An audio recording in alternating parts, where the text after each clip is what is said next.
Mirumanan, que tal? Conta vai. Bom simão. Ata aqui uma invitação para abo que está mirando-me na momento aqui. Uma invitação para que estender de parte do nosso grupo de oração Bau de Directorado Espiritual de Pastor Raul Mercedes de Paróquia Listeira.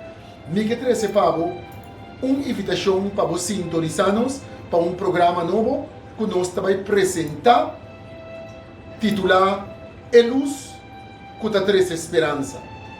Luz que traz esperança é um programa que nós também apresentar para netamente ajudar a preparar para a festa de Páscoa. Nós está invitado para join-nos quarto passado de 4 de manhã até mais ou menos 10 passado de 6, hora que nós está apresentando a luz que traz esperança, teremos casa e temos coração.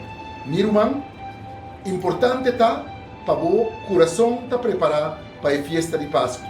Para nosso coração estar preparado e completamente livre para nós por receber a luz que o Tata está regalando-nos e que nós por receber se de verdade nosso coração está preparado para isso aqui.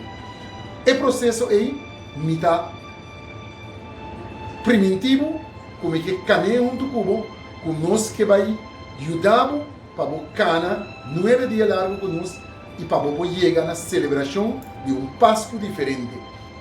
E luz que traz esperança, teremos casa, teremos coração. Corda, meu irmão, e luz que traz esperança, é um programa que nós estamos apresentando 9 dias largo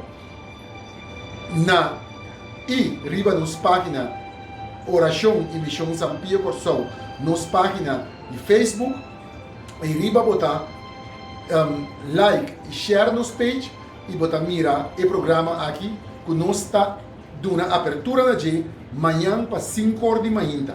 Pero todo dia, começando dia 16, nós lotar quarto passar de 4 até mais ou menos 10 passar de 6, hora que nós está vindo back. Depois que nós assistimos a missa de Aurora e nós está 13 pavo e hora o programa que nós está vai clausurar com a mensagem de dia trazendo a luz de Páscoa, a luz de esperança. Teremos casa, teremos coração. Está guardado.